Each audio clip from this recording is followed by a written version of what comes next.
Well, we got a terrible show tonight. Terrible show tonight.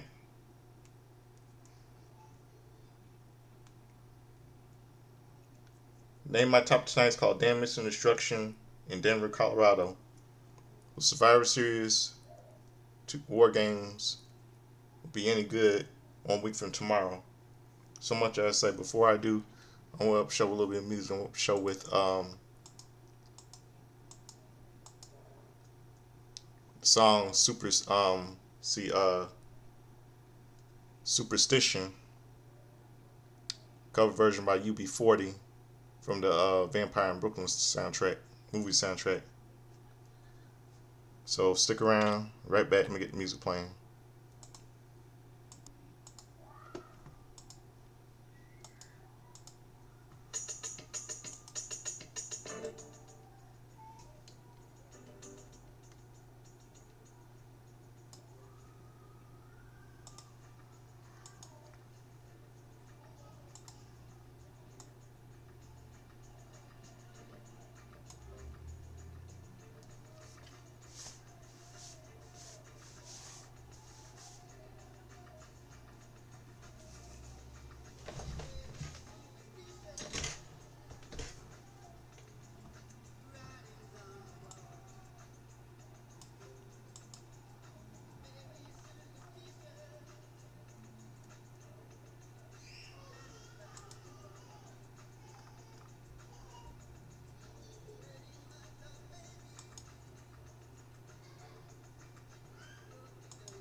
Yep, very superstitious cover version by UB40 of Stevie Wonder's hit single from this from 1970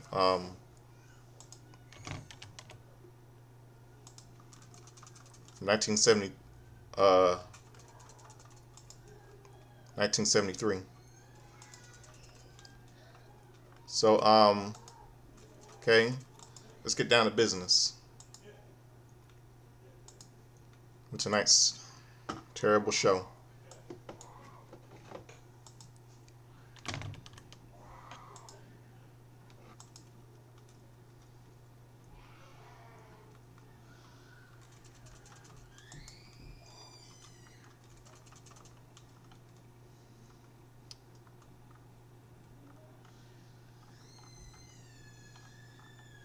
Yeah, the quote from Jim Carrey, Lloyd, aka Lord Christmas, Dumb and Dumber. I thought the Rocky Mountains would be a lot rockier than this.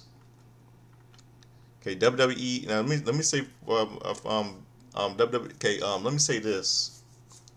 I don't know why WWE did no tribute to Bob Caudle, the man who did the commentary for man who did commentary for commentary for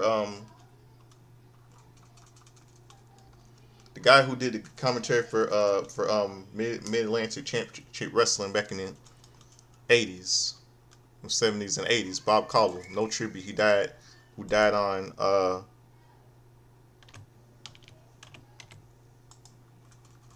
he died on November 16th, 2000 of this year.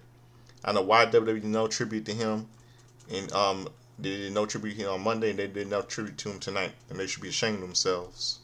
I know a friend of mine from Pittsburgh would agree. I know he knows who Bob Caudle is. Okay, WWE then now Forever Together opens up the show. Superstars' arrivals include Charlotte Flair and Alexa Bliss, along with Judgment Day's Finn Balor and JD McDonough. We also see Penta make his arrival, and Division are also here, as the build of WarGames continues. Video package: a look back at Drew McIntyre making a statement last week, revealing he has joined Division's squad for WarGames. We also get a look at the chaos that closed Raw this past Monday, featuring the return of Brock Lesnar and Roman Reigns to round out Division and Vision squads respectively. With that we head to ringside where Division are standing by. Paul Heyman introduces himself before saying he has a vision for WarGames, something he will impose upon each and every one of us.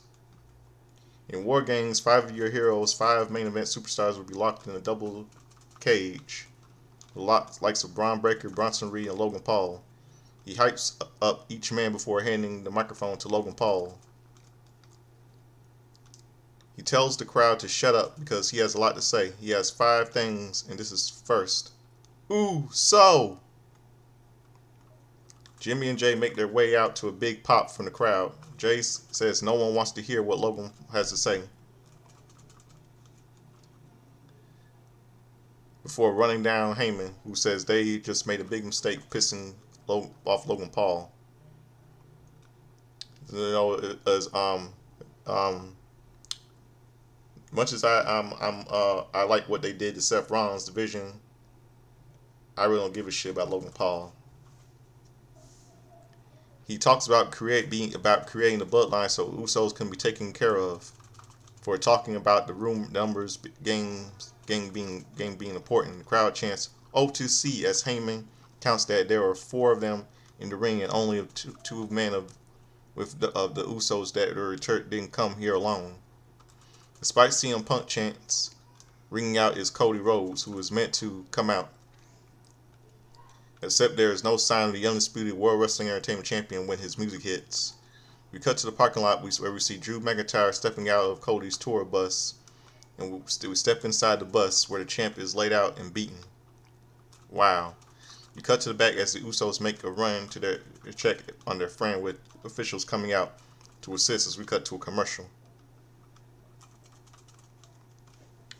We're going to go to commercial break. Back from the commercial, we see officials and Usos still checking on Cody when Drew drives by, saying, "We'll see you at WarGames, champ," for driving off laughing. We head back to ringside for our opening contest as Eli Dragunov makes his entrance for this week's Open Challenge. We find out who the answer as JD McDonough makes his way out to get this match underway.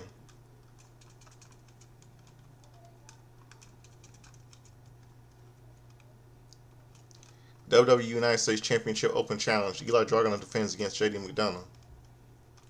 The two go at it until the champ is sent to the corner until only to take JD down with a big boot to the face. Suplex attempt is blocked by McDonough, who takes the champ to the rope before sending him to the outside as we go to picture in picture.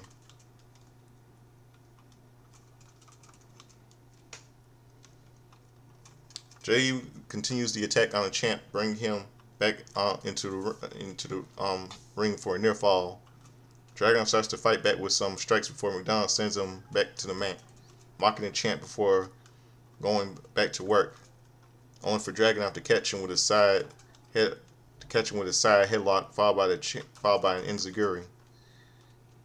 McDonough manages to get back into it, sending the champ to the canvas for a headlock, but Dragunov fights his way back to a vertical base, pulling JD to the corner. JD dodges a kick from the champ, bringing him back to his feet for a backbreaker. He climbs to the turnbuckle for an axe handle from most of the dangerous rope, maintaining control as we come back from the break. Both men continue to fight to their feet with strikes before Dragunov runs the ropes for a clothesline on the challenger. They trade chops until Dragunov catches JD with his German suplex, holding the wrist lock for a second suplex. McDonough blocks the third suplex attempt, but it pays for it as Dragunov hammers away with elbows to the head before landing a suplex. He climbs to the turnbuckle but gets caught by the challenger, who hits a Spanish fly for a 2 count. Dragunov fights back to his feet, but JD blocks a powerbomb attempt. They fight to see who will hit a suplex and end up taking a tumble over the top rope to the outside as we cut to a commercial break. Back from the break, the fight has returned to the ring where Dragunov gets caught with a brainbuster by the challenger for a 2 count. The moonsault is dodged by the champ as he takes JD to the mat before heading to the corner. Torpedo Masco is dodged by McDonough, who hits his own moonsault for a cover, but the champ kicks out. JD brings Dragunov to his feet, but the champ hits the ropes for a tornado Masco followed by a powerbomb and the H-bomb to pick up the win and retain. Winner via pinfall and still United States champion Eli Dragunov. The champ celebrates as we get a look back at last Friday as Charlotte Flair opting herself as the women's world games match. We see the Alexa address this before Kabuki Warriors confronted her. This leads to a chaos culminating in the arrival of Charlotte for the save. Backstage, we see Bliss and Flair talking when they entered a room where Rhea, Ripley, and Io are sitting. This leads to an apparent meeting between Charlotte and Rhea and Ripley as we cut away. Elsewhere, we see Nick Aldis confronts Paul Heyman about the appearance of Drew McIntyre earlier. He says Drew was a persona non grata on his show, but Heyman insists that he even told Drew to leave because he respects the suspension, addressing concerns about interference later. Paul promises that Bronson Reed needs no help before Division walk away. Backstage at ringside, Carmelo Hayes makes his entrance for our next match as he faces Bronson Reed in the Last Time Is Now tournament, and that match is up next.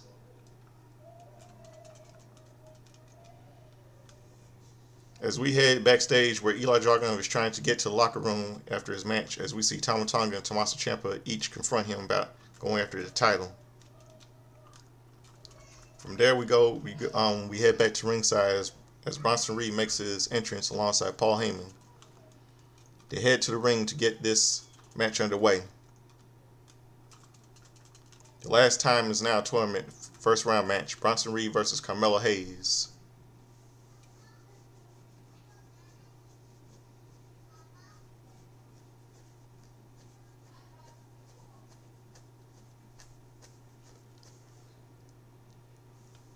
Hayes goes after Reed with a flurry of offense, sending him to the corner, but it doesn't take long for Reed to fight back with a shoulder tackle, sending Hayes to the mat. Carmelo heads to the corner for a breather, but is met with some hard strikes. Reed strikes. Hayes hits some chops of his own before being sent to the corner for a stomp by Bronson, who brings back Hayes to send him up to the ropes for another shoulder tackle. He lays into Melo with some right hands for mocking with the crowd with a nod to Roman Reigns. And this gives Hayes an opening to take Bronson down for a near fall. He stays on top of things for another 2 count before forcing Reed to the outside. Breaker and Logan head down to check on their pal as we head to a commercial. We're going to go to commercial break. Back from break, Reed has Carmelo in the corner as he clinches in a chin lock. He continues the attack with a slam and a 2 count. Hayes back on his feet with a thrust kick on Reed, but Braun distracts the ref, allowing Logan to hit Melo, but it's not enough to keep him down as he kicks out of a cover by Reed at 2. Bronson goes back to work on Melo, but Hayes dodges a senton for a roll-up and a 2 count. Running knee connects as Melo hits the ropes for a clothesline. Reed takes a boot on the ropes by Hayes, who takes him to the apron with a DDT before climbing up the top for a frog splash. Covered by Melo, but it's only good for a near fall. He heads to the corner looking for the first 48, but Reed counters for a world's strongest slam and a fall for a slam. Reed goes for a tsunami, but Melo rolls out of the way. Hayes connects with a first 48 as Reed rolls to the outside, only to take a dive by Hayes that lands on the fission. Hayes brings Reed back into the ring and climbs up for a DDT to the mat, but not yet. But nothing but net and cover, but Bronson kicks out. He goes for another nothing but net, but Reed dodges it before Hayes ends up on the outside. This allows Bronson a chance to go after Hayes with a spear, but he's cut off by Jey Uso. The Usos and the Vision go at it, but the fight going through the crowd as Reed looks to go back after Hayes, but with the ref distracted, Cody makes his return to take Reed out. The Crossroads. Reed and Hayes are both out, but Carmelo makes it to his feet first as he gets back in the ring. The ref begins the count, and it's time, and for first time ever, and I bear the witness as actual full 10 count as the ref calls for the bell.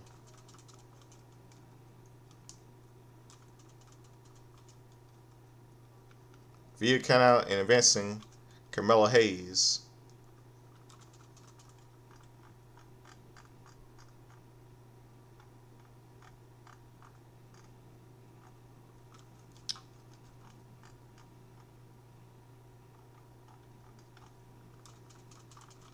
Yep. Heyman goes to check on Reed when we see Cody come back to the ringside for a microphone, cutting a hell of a promo on the opposing team that culminates in talking about Heyman building them up and Cody beating them down, before stating that WarGames is more than just a match, it is his birthright, and he'll see Heyman's crew in San Diego.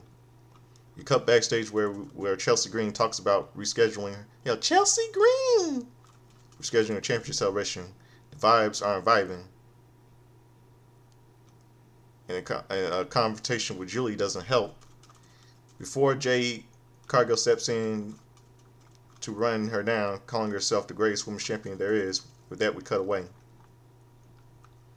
We head back to the ringside where Fraxium make their entrance ready to take on DIY when we come back from the commercial break. When we go to commercial break, we go to backstage where we see where Sami Zayn is joined by the Moshi Machine Guns, Shinsuke Nakamura and Rey Fenix as they address Solo Sikoa and MFT, calling them out for a Survivor Series elimination match next week on the eve of Survivor Series itself. Back at ringside, DIY make their entrance to get our next match underway. DIY Johnny Gargano, Tommaso Ciampa versus Fraxium, Nathan Frazier, and Axiom. Frazier and Ciampa start off, but it doesn't take long for things to break down, with all four men going at it, mainly Fraxium, sending DIY to the outside for a dive. Axiom brings Ciampa back into the ring as Frazier tags back in for a near fall. Gargano brings his pal back into his corner for a tag, but going after the hair of Nathan before bringing him back down to the mat. Tag made to Axiom, but DIY took control, patting themselves on the back on the apron as we go to picture in picture. Picture in picture, Ciampa makes it the official tag to continue after going after Axiom, mocking him while laying in some strikes. Axiom starts to fight back before taking a scoop to slam by Ciampa, who drops Axiom on for a 2 count. Axiom back on his feet for some strikes, sending Tommaso to the ropes for a drop kick. Tag made to Gargano, who holds onto Axiom as we come back from a break. And Axiom dodges a clothesline to make the tag to Frazier. He sends Ciampa to the apron, off the apron before landing a standing 450 splash on Gargano for a 2 count. He climbs to the rope to the top for a Phoenix splash. Gargano rolls out of the way for a tag to Ciampa. DIY land a Shattered Machine on Frazier, but the Revival now gets only a 2 count. Axiom gets a tag to go after Ciampa, who fends him off before tagging in Gargano. Johnny takes Axiom down for a cover, but Frazier breaks the pin. Ciampa sends Frazier away, but only knocked down by Axiom, who catches Gargano on the turnbuckle for a Spanish fly. It's only good for a near fall as Ciampa gets involved, and this allows Candice LeRae an opening to rip off the max of Axiom. Wow. He hides his face, and this allows Gargano to get a cover for the victory. That's disgusting. Winners via pinfall DIY. DIY celebrating a ramp. LeRae is holding on to Axiom as we cut away. That's a despicable act right there. Despicable. We cut to what it feels like a cinematic vision highlighting the meeting between Charlotte Flair and Rhea Ripley. They agreed to put the past behind them for the sake of their team at WarGames before shaking hands. Video package. John Cena talks about being authentic, highlighted by the moment that led him connecting better with the fans. Back at ringside, Finn Balor makes his entrance to face Penta in our next match as we go to commercial break.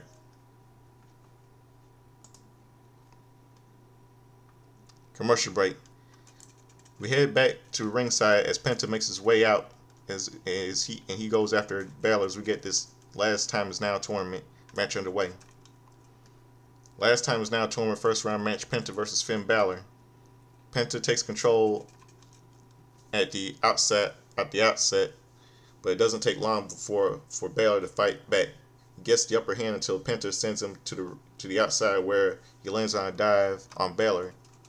As the replay move takes us to a commercial break. Commercial break. Back from break, Penta fights off Finn from the turnbuckle, leading to both men on the mat. The ref begins a count as Finn makes it up at 5, landing a kick to keep Penta at bay. He sends Luchador to the ropes, only for Penta to fight back to catch Balor with a thrust kick in the corner for a near fall. Finn starts fighting back, sending Penta down for Penta down for a 2 count of his own. He boots Penta toward the corner, but Penta catches the foot before landing a hard chop. He does it again before landing a tilt-a-whirl backbreaker and something of a muscle buster for a 2 count. He goes after the arm of Balor, now connecting with a sacrifice, but Finn counters out of a driver for a near fall. Sling Blade connects and he lands on a dropkick, sending Penta into the corner. He climbs for a coup de grace, but Penta dodges it for a pump handle driver that gets him a near fall, followed by a Mexican destroyer that gets the luchador for the victory. Winner via pinfall, advancing Penta. Penta celebrates as commentary addresses the tournament situation in the light of Sheamus sustaining a shoulder injury. Nick Aldis and Adam Pearce will discuss the matter and make official announcement ahead of LA Knight's match next week. We cut to a vignette showing Solo Sikoa addressing Penta, advancing and promising to take him down next Monday before he and his MFT take out Sammy and his crew next Friday. Backstage, we see the new Best Friends crew: Charlotte Flair, Alexa Bliss, Rhea Ripley, and Io Sky. And we apparently find out who's the fifth member of their team is next. We head back to ringside as Charlotte Flair, Alexa Bliss make an entrance, followed by Io Sky and Rhea Ripley. They head down to the ramp as a commentary addresses the fact that they need a fifth member. The crowd enters the ring, and Rhea has a microphone ready as the crowd cheers like crazy. Rhea addresses how loud the fans are, and this gets them even louder. Ripley addresses what went down on Raw at MSG, and the show of unity between her and her team. In moments like those, you find who is real, and who is fake. If Rhea is going to war with someone, she wants to make sure she is going to war with the right people. People like her and her friend Io Sky, who knows she is going down and swinging if it comes to it. Then you have Alexa and Charlotte, two of the most decorated women in the division. Rhea might not be friends with them, but in the end of the day, she knows who they can trust. They can trust each other. She says that is just 4 people. At WarGames, you need 5. And she introduces AJ Lee as the 5th member. Yeah, I knew all along it was AJ because I could tell last Monday she wanted to talk to her backstage and had a little proposition for her. Wow. Yeah, her music hits, but she barely gets out. As Kabuki Warriors, Lash and Nia Jax signed the team in the ring, and Lee Gold gets toward the ring as she is taken down by Becky Lynch. Yeah, Becky Lynch was butthurt just a little. Seth Rollins' orange-haired fucking leprechaun of a wife just wants a little payback just because she can't get over the fact that she's mad. She's pissed off. What's the matter, Becky? You mad because AJ Lee cost you? Because if it wasn't for AJ Lee, you would still be the women's Intercontinental Champion. You got what you deserved, you orange-haired cunt. Yeah, Becky aids in getting Rhea taken out as she shakes the hands with the team, indicating she is their 5th member to bring Smackdown to a close. Man, what a terrible show tonight, man. Yeah, I bet you right now that means that Becky and Charlotte are gonna be face to face now this time. This means that we're gonna get it. Those two haven't seen eye to eye. Yeah, Charlotte and Becky, after their history together, they go way back to Team PCB. They're friends. They're frenemies.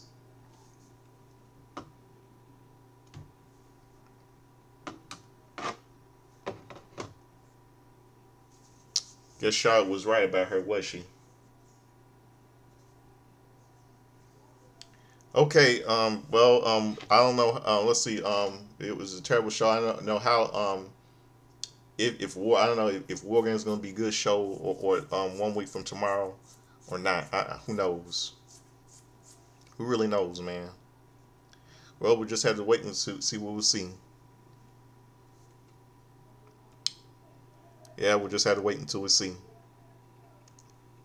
Hold on a second. Okay, I'm back. Now I got that taken care of. All you know what it's time for. It's time for my timeline history, all the wrestling birthdays, pop culture history, and birthday, and all that stuff, and some sports. Let's go back to yesterday, November the 20th.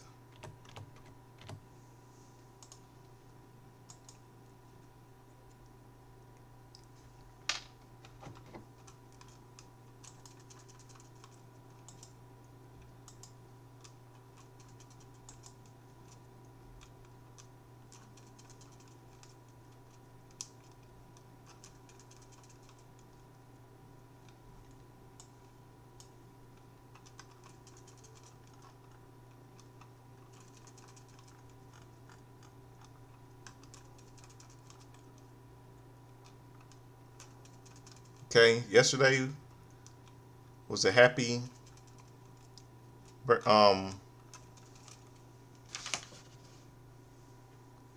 have been a happy, see,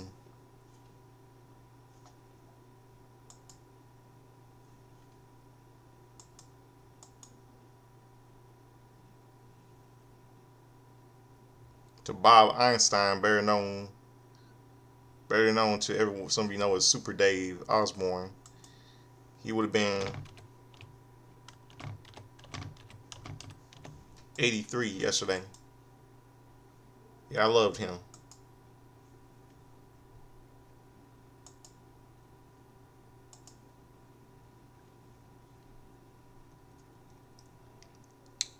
Jay, British wrestler Jay, she turns 39 yesterday.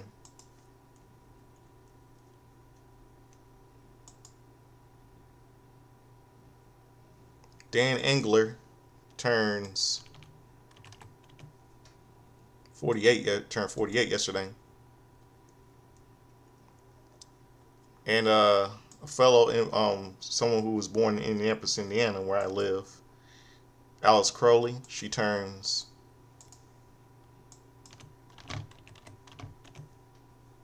23 yesterday. She was born right here in Indianapolis, Indiana. Can you believe it? And let's see what else.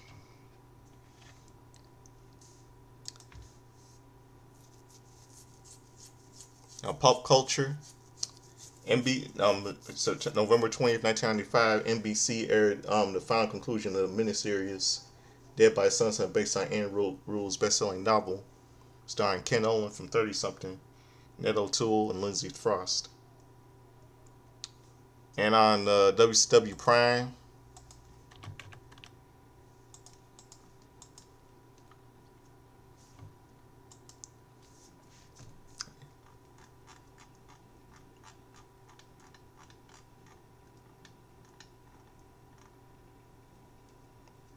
yes, it was a Thanksgiving tradition. Chris Cruz dressed as a pilgrim woman. And they would show the highlights of stuff like that. So Ric Flair defeating Bert Sawyer. And let's see what else. And then Monday Night Wars.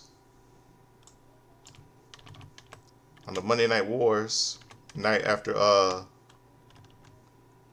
Monday Night Wars, the night after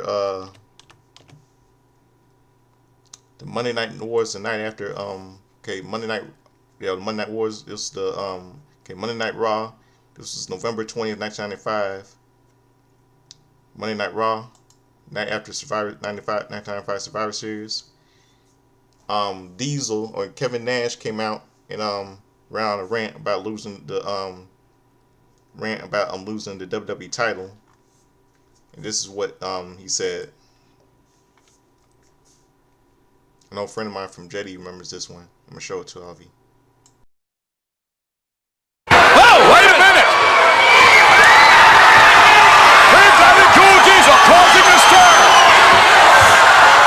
Oh, the top to the outside, unbelievable! Oh, where's Diesel going?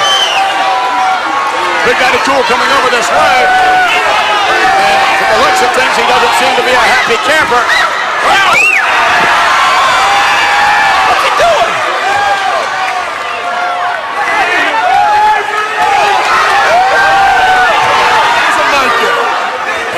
Diesel is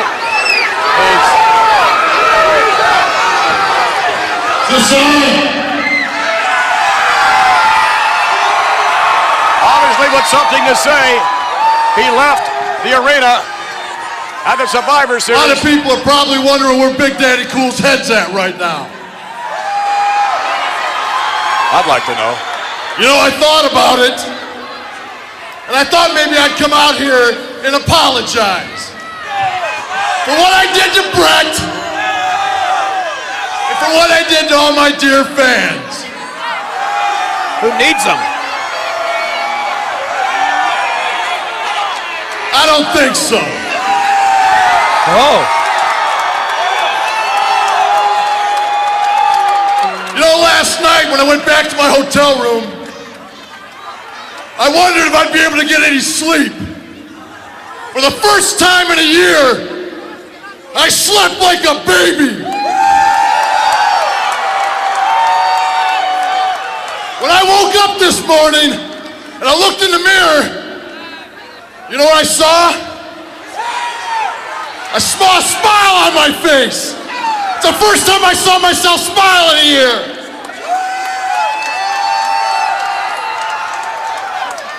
Because I saw myself, not some corporate puppet that you decided to create, Vince.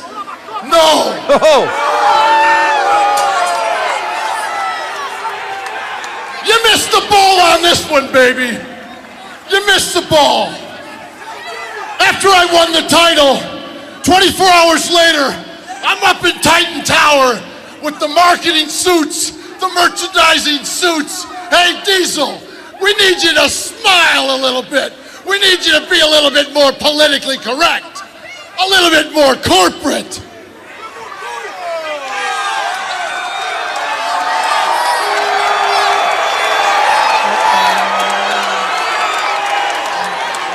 Well, baby, what you saw last night was the tip of the iceberg.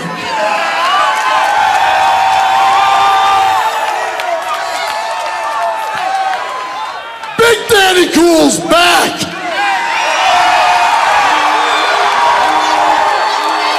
That same guy you saw in Providence at the Royal Rumble a couple of years ago.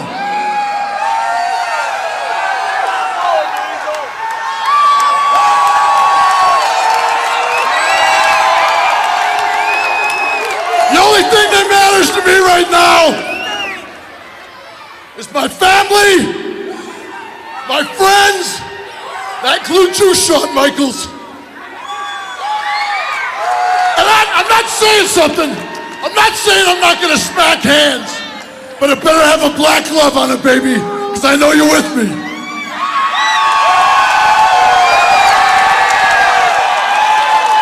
Whether you like me, love me, or hate me, hey, that's the way it's gonna be. I'm back.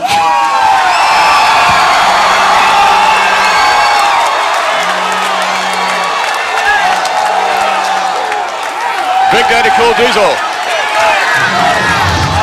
with a rather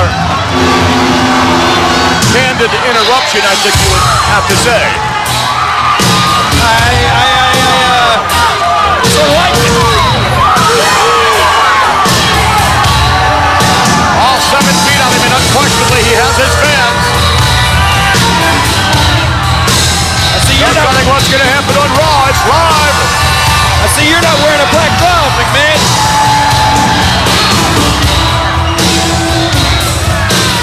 Big Daddy Cool Diesel in an extraordinary match last night, losing the WWF Championship to Bret the Hitman Hart. And after he did, losing his cool. And I think he has still lost his cool. Big Daddy Cool Diesel on his way out of the building. Tomorrow night on pay. If you got all that from Shawn Michaels, when you say the smile, need you to smile a little bit when Kevin Nash, and Shawn Michaels got that from him, Kevin Nash. And then on that same day, Monday Night Raw, this is what happened. Shawn Michaels collapsed. Man! He takes the King to Noah King, and I'm proud to know the King of Hearts. Owen Hart with an opportunity to finish this. Nailing Shawn Michaels in the back of the head with a brutal kick. And here it comes. Here we go! Here it comes. Go! What a cheater! A sharpshooter almost applied on Shawn Michaels. What a grueling matchup. Michaels now. Needs to do something. Needs to mount an offense, but missing. It's Owen Hart. Now, it's Shawn Michaels from behind driving. Owen Hart hanging on. Michaels counted on it and then calls on. Nicely done. Oh, Michaels going out. No, he's not out. He's back in. Shawn Michaels is electrifying his capacity crowd here in Richmond. Shawn Michaels bringing this.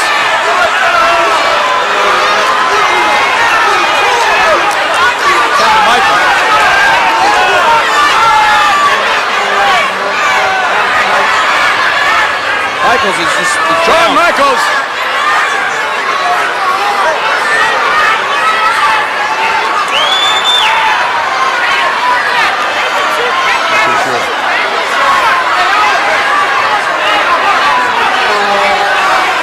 Michaels is down on the canvas.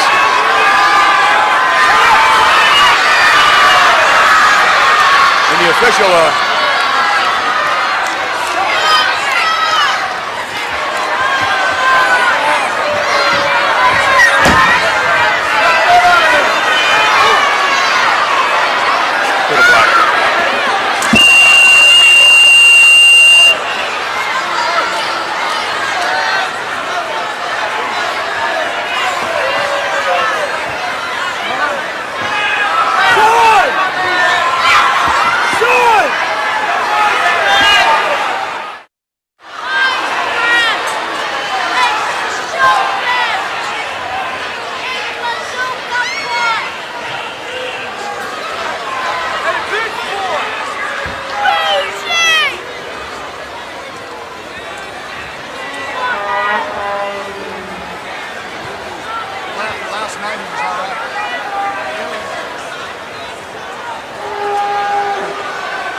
Sean, can you hear me? Pat. Pat Patterson, can you hear me?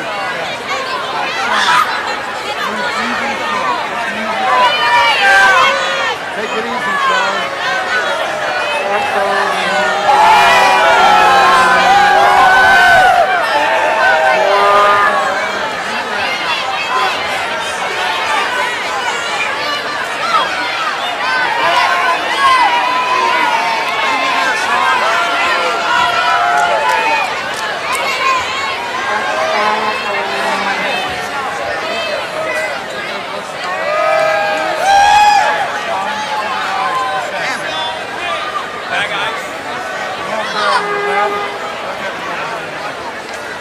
Let's do something, guys. Come Where's on. the eyes? He's okay, son.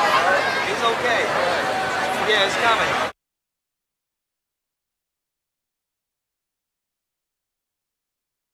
Yeah, Shawn Michaels passed out. That's one of the most biggest moments in WWE history. Yeah, Owen Hart performed the Enziguri. Yeah, it was a match he had with Owen Hart. Owen Hart performed the Enziguri that struck the back of Shawn Michaels' head and continued the match when Michael collapsed in the ring. Supposedly he had suffered a concussion. Concussion was scripted, which was kept from most fans at the time. A retirement angle was written so Michael can take some time off after he came back after an injury too soon. Then on WCW Nitro,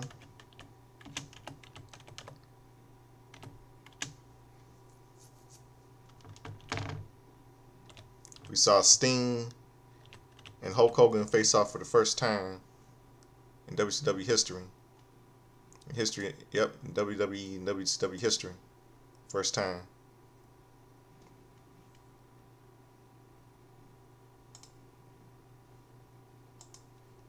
And here it is.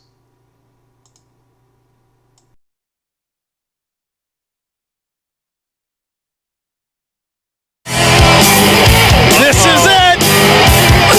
This is what we've been waiting for! There's not a butt in the seats. Everybody's standing. Here we go, baby. And let me tell you what, baby dolls, we got a match here, Bobby the Brain. And I'm not talking about the match of my face, your face, and what? God, I just got that all wrong. So let's watch the match. Wow! Let's see. Hey, and Bobby. Oh, look at this. Sting is wearing yellow. Sting is wearing red. This is the ultimate slap in the face of Hulk Hogan. Sting has an agenda. Hogan, you got trouble. Big, big trouble. What is going on? I'll tell you what's going on here. Sting is trying to bring Hulk Hogan back to where he came from. He's trying to bring him back to center. But I am afraid of what we are going to see here tonight, because I have seen a side of Hulk Hogan that I have never seen before, and I've been watching him a long time. This is going to be a match that will go down in history. This is war.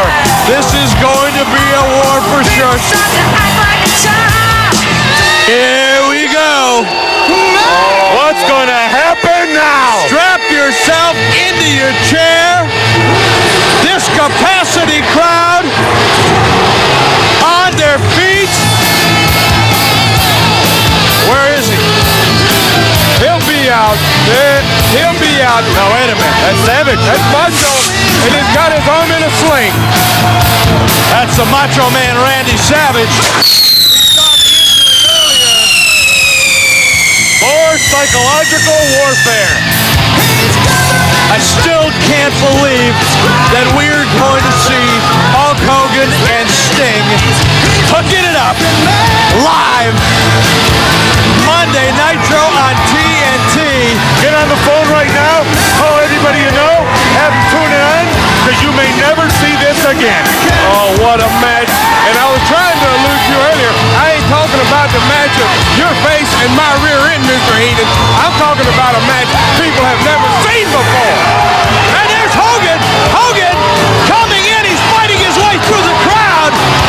And I told you this is something.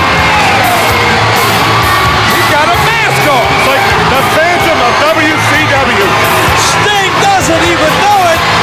What is Hogan doing? Psychological warfare, that's what it is. There's so much at stake here in World War III. The heavyweight championship of the world. Reputation. There he is, my friend. Here we go. We are off and running. Let's see what you're made of. No, man, I can't believe it. Somebody, as much as I want to see this match, I've got to tell you, deep down in my soul, I wish it would stop right now. I don't want to see these two pillars of what is so important to so many kids around the world go at it. But that's what's going on right now live here on TNT. Come on, Sting. Come on, Sting. Kick his tail. Stay on him. Pound him. Pound him. Kick him. This is like two brothers going out in the backyard and settling a family feud. A prelude to World War III, when there'll be 50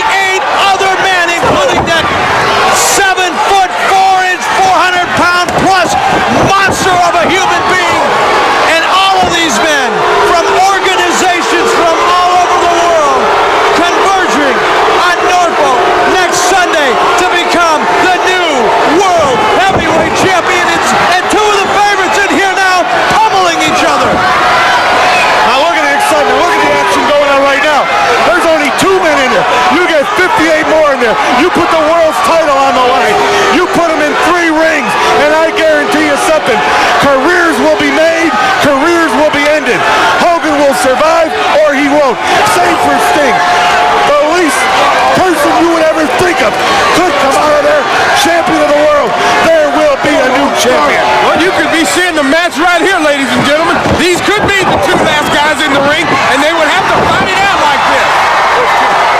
Exactly, Mongo, you hit it right on the head. And there goes Hulk Hogan over the top rope on the receiving end of a Stinger drop kick. The Stinger, he's got a vertical leap that half the guys in the NBA would like to have. So much power in his quads and his hamstrings. You see, this is all because of Kevin Sullivan. He has stirred all this. He has played with everybody's mind. He has taken his two of the biggest favorites in the world, Hogan and Sting, and turned them against each other. Kevin Sullivan, I gotta take my hat off to you and Jimmy Hart. But I'll tell you what, this is... My guts are turning right now because I can tell you it was about a year and a half ago when I sat down when we were trying to get Hulk Hogan to sign with WCW, and Sting and Hulk were such close friends. Sting is a big part of the reason that Hulk Hogan came to WCW because of the way they bonded. And now look at them. They're bonding, but with their fists and their feet and forearms and a rake of the back. And I never thought I would see the day. I've got to tell you, gentlemen, I never thought I would see the day. Does this bother you, Bischoff? One, Does this really two. bother you? This is... Well, then take some Pepto and go home and go to bed. Yeah, I like this.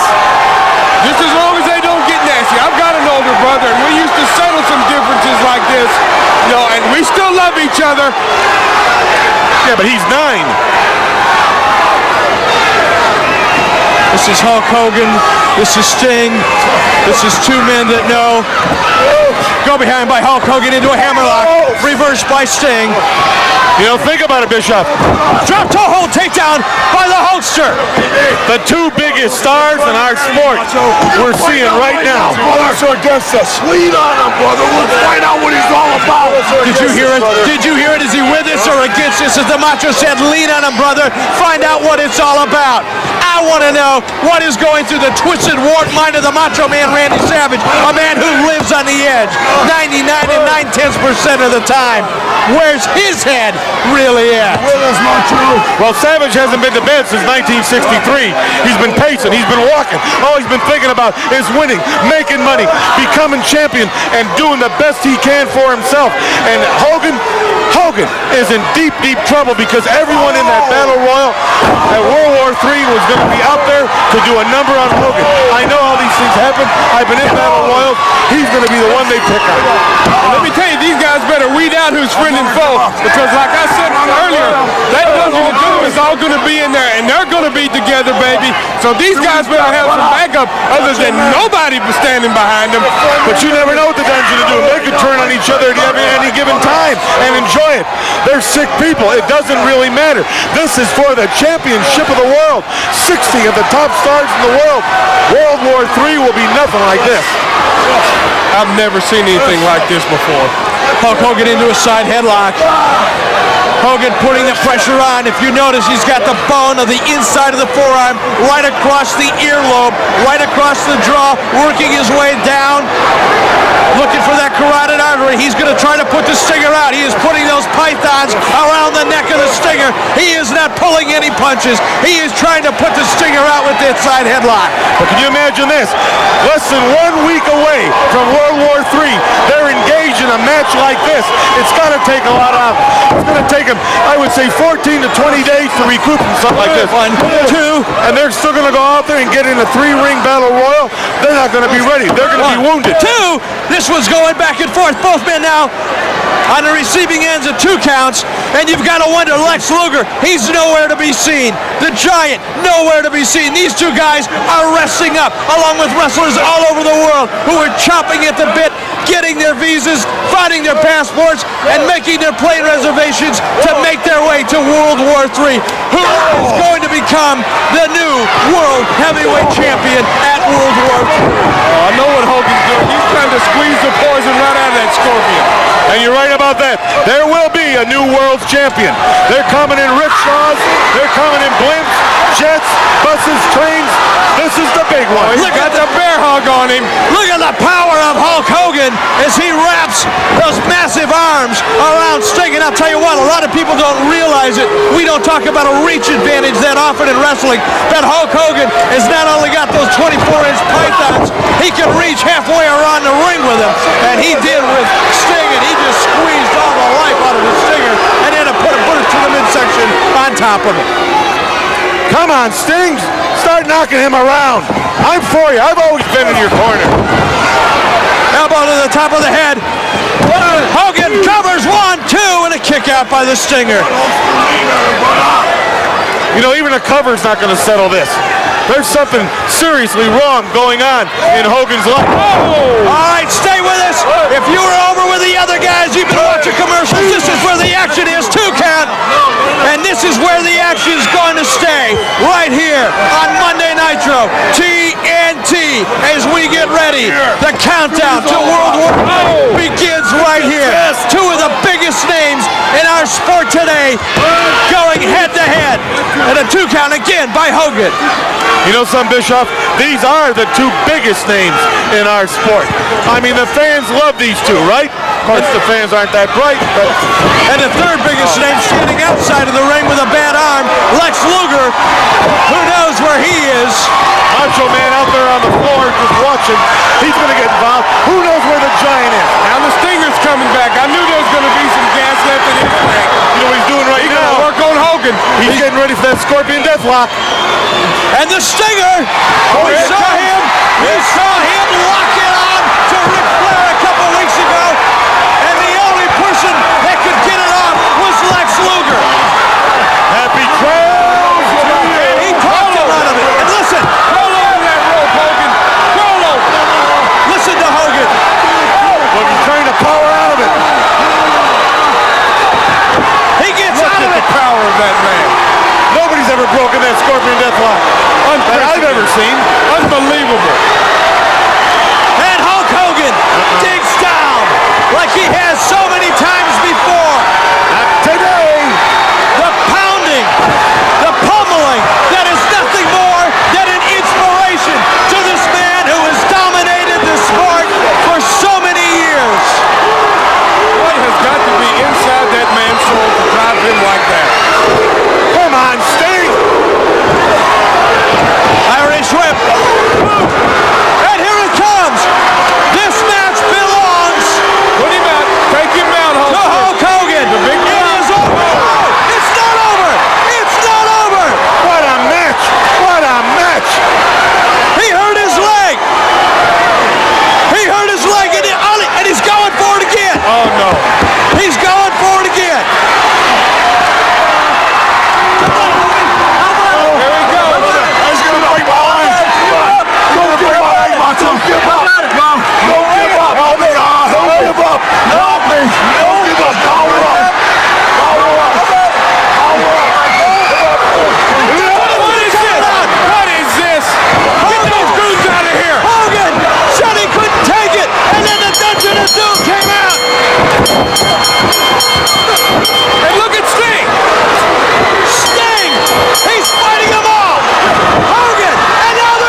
Then that match ended in no contest between Hogan and Sting till Dungeon of Doom interfered.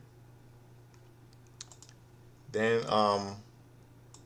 2005, 2015 pop cult Monday Night Football.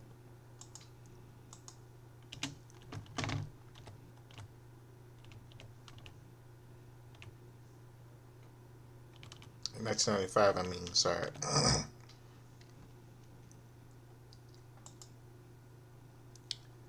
Yeah, the San Francisco 49ers beat the Miami Dolphins. My team, Miami Dolphins 44-20.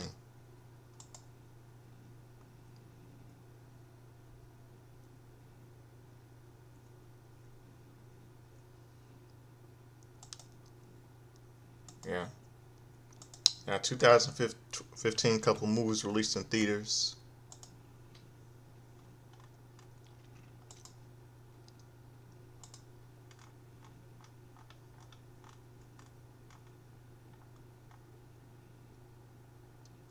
On November 20th, a movie called Carol starring Kate Blanchett and Rooney Mara. Supporting cast in this movie includes Sarah Paulson and Kyle Chandler. Legend starring Legend.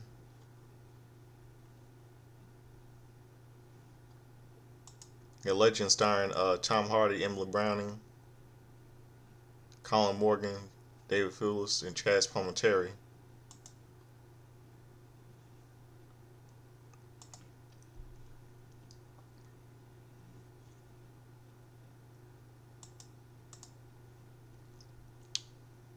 And the night before, starring Joseph, a Christmas Carol starring, yeah, the night before, yeah. Yeah, it's Friday. It's Friday. Yeah, this movie is like It's Friday like Christmas. It stars Joseph Gordon-Levitt, Seth Rogen, and Anthony Mackie. It's like Friday meets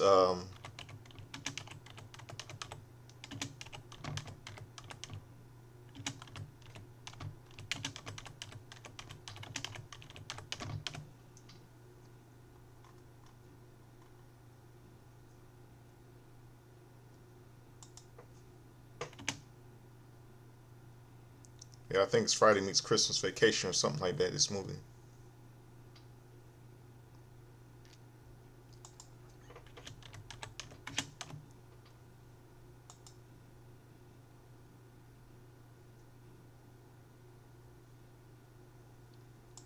I think, yeah. And another movie was released in theaters, a big box office hit right here. The Hunger Games starring Mockingjay Part 2, the final chapter in the movie starring Jennifer Lawrence, reprising the role, Josh Hutcherson, Liam Hemsworth, Curly Harrison, Elizabeth Banks, Julianne Moore, Phyllis Seymour Hartman, Stanley Tucci, Jeffrey Wright, and late Donald Sutherland. Now let's go to next day, today's November 21st.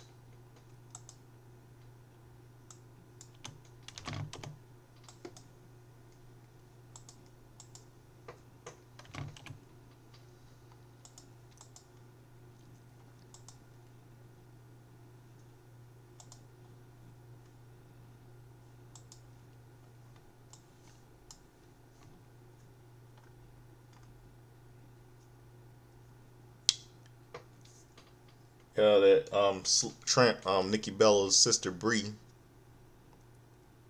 she turns. Yeah, the Bella twins. The Bella twins turn. Yeah, the Bella twins turn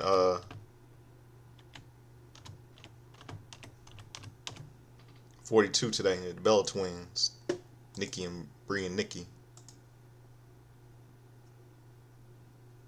And Shane Douglas, he turns.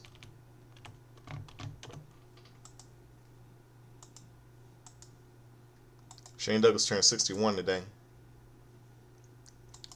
And Alpha the Wild Samoan, he would have been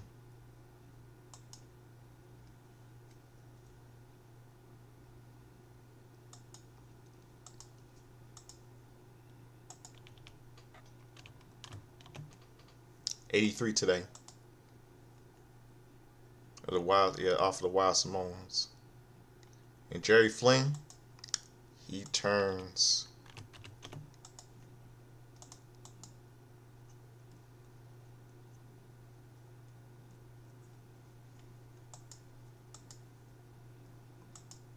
66 today.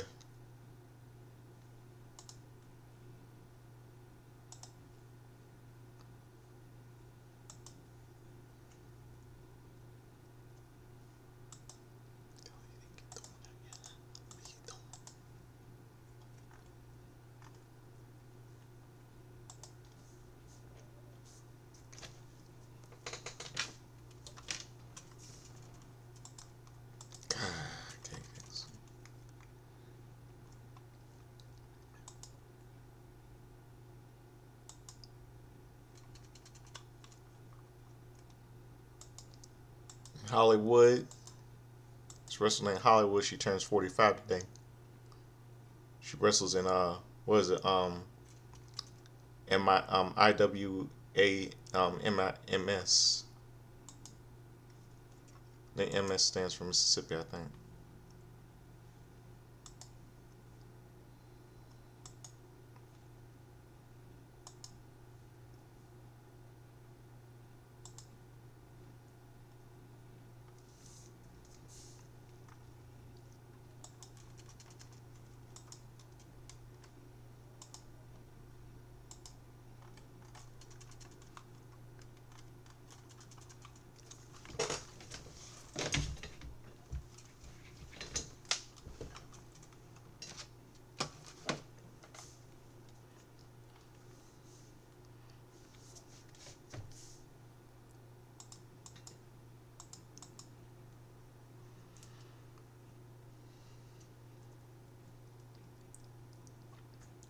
Let's see. What else?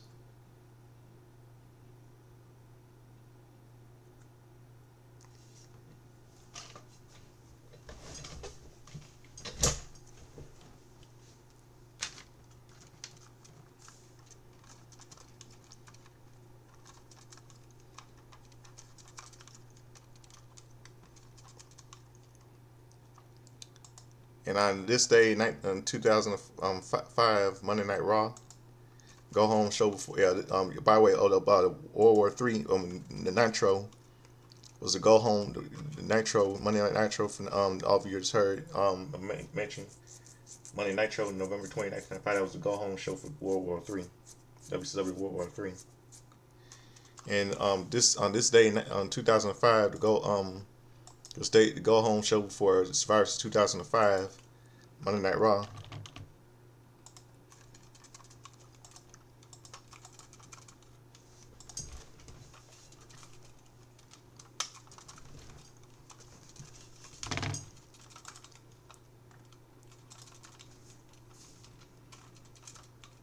It took place at a Halifax FM arena in Sheffield, Yorkshire, England.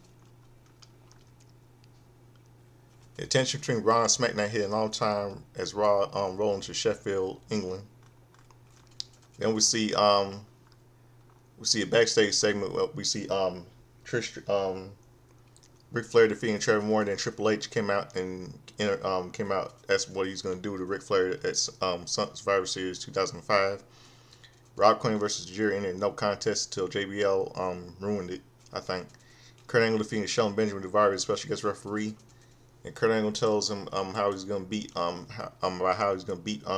Cena. Val Venis defeated Triple H by DQ. Candice Mel and Victoria defeated Mickie James with Trish Stratus just because she got kidnapped. Trish Stratus by Eminem. It was real that Eminem and Melina abducted her. And Melina asked her to challenge her for the WWE Women's Championship at Survivor Series. JBL with Bobby Lashley, Randy Orton, and Mysterio versus Ken Michelle with Carlito. Chris Masters, Kane, and Big Show ended no contest in a Raw versus SmackDown Lumberjack match. That's how the show ended. And then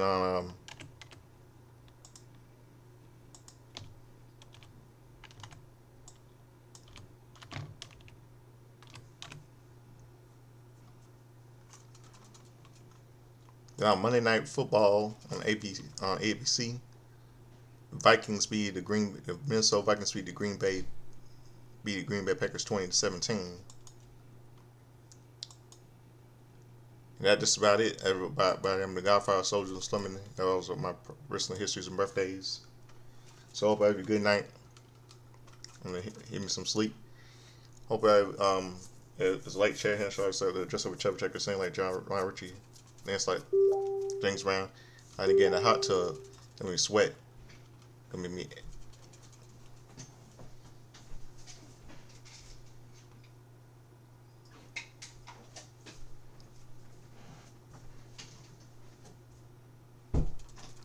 Okay, I'm sorry. A little interruption right there. I'm gonna make me dry. Gonna be sweat. Gonna be high. Gonna be wet. Referring to Eddie Murphy doing impression of James Brown on Saturday Night Live back in the 80s. I never grew up in the 80s. Grew up in the 90s.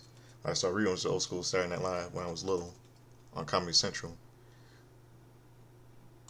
So I hope I have a good night. I'm out of here. Now I'm gonna got a little piece of history that I'm gonna close out for RB.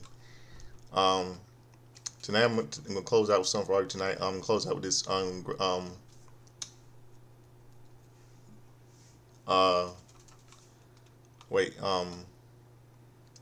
what happened on this day in 1995? One of my favorite South Florida meteorologist Brian Gorncrest leaves WTVJ, which is NBC6. By the time it was the big switch from Channel 4 to Channel 6, which was called NBC6. He had his final time doing the weather, and he had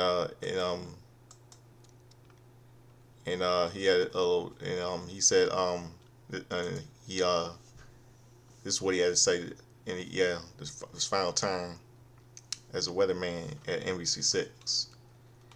But he had to go to join WFOR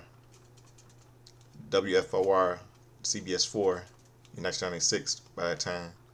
So here it is. Here's the audio piece. Close out with. Hope I have a good night. I'm out here. Peace. And it's time for weather, and you have quite an announcement today, Mr. Norcross. We'll do that after the weather. Let's get through this here first. Some cold stuff. Take a look outside here tonight. We have actually pretty good weather coming in for your Turkey Day, and the Magic City is looking wonderful once again tonight. The numbers here at the Storm Center downtown, 75 degrees, humidity 67%, winds out of the northwest of 4, no rain here today. All right, on Doppler radar right now, you see the showers have pretty much moved offshore, maybe a sprinkle or two left over the land, but for the most part, the rain is done with now and moving on out and cooler air coming in. You'll notice a big change later on tonight as the drier air comes in as well. Starting at 6:30 this morning, you can see the dry air pushing down the state. Just about through now, just affecting really Dade and Broward County and the Keys, but by 8 o'clock, 9 o'clock tonight, all the showers should be through, and by the overnight, by morning, you'll certainly notice a big change. Here we look on the eastern half of the country. Up north, it's going to stay wintry and cold. Snow is in the air from near Chicagoland up through Wisconsin over to Michigan, and this is going to spread across the northeast. No big deal, no big travel problems, but it is going to be cold if you're heading north. Plan on wintertime kind of weather. You really see the very edge of things, the clearing process here moving through. Right now, officially at Miami at 74. We're in the 50s in Atlanta. It's going to be bright sunshine and cool there. And look at the 30s across the north. I mean, winter has already established itself, and this 52 in New York is going to go downhill, and for most of the holiday weekend, it's going to be quite a bit cooler there as well. So if you're heading north, plan on almost wintertime kind of temperatures. Now, this is the way we see it for tomorrow. You see bright sunshine, looks wonderful in Atlanta. We look good here with sun, although it's going to be pretty windy. New York City, chilly with wind there. And another front's going to slide across the north, reinforcing the cool air. So just kind of chilly situation all the way around. All right, here's the forecast for South Florida now. First of all, for the boaters. Swellcraft advisory is in effect. Winds out of the north to northeast up to 20 knots tomorrow, so you'll notice the breeze, and with the cooler temperatures, it's going to feel cool. Seas 5 to 7 feet choppy in the bay, 78 degrees now in the surf. All right, for tonight, clearing and turning cooler by morning. Low to about 61. Tomorrow, good sunshine and a bit windy, high up to 74. And your 4 more days down through the weekend. A little bit warmer for your Turkey Day, and then getting kind of breezy with clouds and some showers, mixed temperatures in the 70s through the weekend. All right, now we get to the hard part. I have a very difficult decision to tell you about, probably the hardest decision of my life. This is going to be my last broadcast here on WTVJ. I'm going to take some time and evaluate what opportunities the world has for me to follow in the rest of my life, and I'm going to do that starting after the first of the year. I think you know why this is so hard. We've done a lot of good work here at Channel 4, now Channel 6, and I've worked with some of the most talented people in all of broadcasting here. And these experiences, especially those experiences 3 years ago, will live with me for the rest of my life. I want you to know this is my choice and my choice alone. The NBC management in New York, the NBC management here, Don Brown and Deborah Colora, have been generous and they've been wonderful, and they treated me with respect and everything I could ask for, and their offer to have me stay was quite generous, and they decided this was the right thing for me. I'm guided by two wise men. One says change is good, and the other says when time is up, the time is up. So that's my time for now, and I thank you very much for yours. Well, come on back here. As he makes his way back, we're going to miss you terribly from here, Brian, but we love you and we wish you all good and wonderful things in the future. Tell you what, the most trying time of my professional career was spent with you in that bunker back there, and I'm never going to forget that. And I cherish you as a friend and as a professional, and we wish you, and I wish you personally, the very best of luck. I'm having trouble imagining it as well. But I just can't thank everyone here enough for the experience and everything we've shared. It's been the experience of a lifetime. I've worked in other television stations. I've only been here 6 years, and it seems like forever. We thank you. Pleasure. Thank you. Godspeed. Good night, everybody.